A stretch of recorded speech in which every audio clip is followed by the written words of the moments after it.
Should America forgive Paula? I don't think so. How do you like that, you see? Paula said, I is what I is.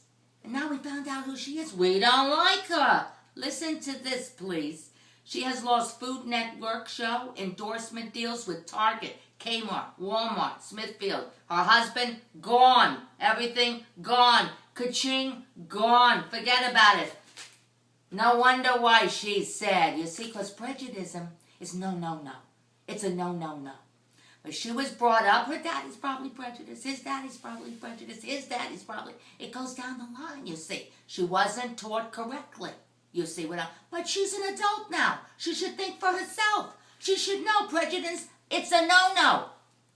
Now, people are prejudiced against her. So, Paula, how do you like it, honey? Doesn't feel too good, does it, prejudice? So Sylvia's saying, prejudice, no, no, no. Have love in your heart. Don't end up like this. Bye, peeps. Love ya.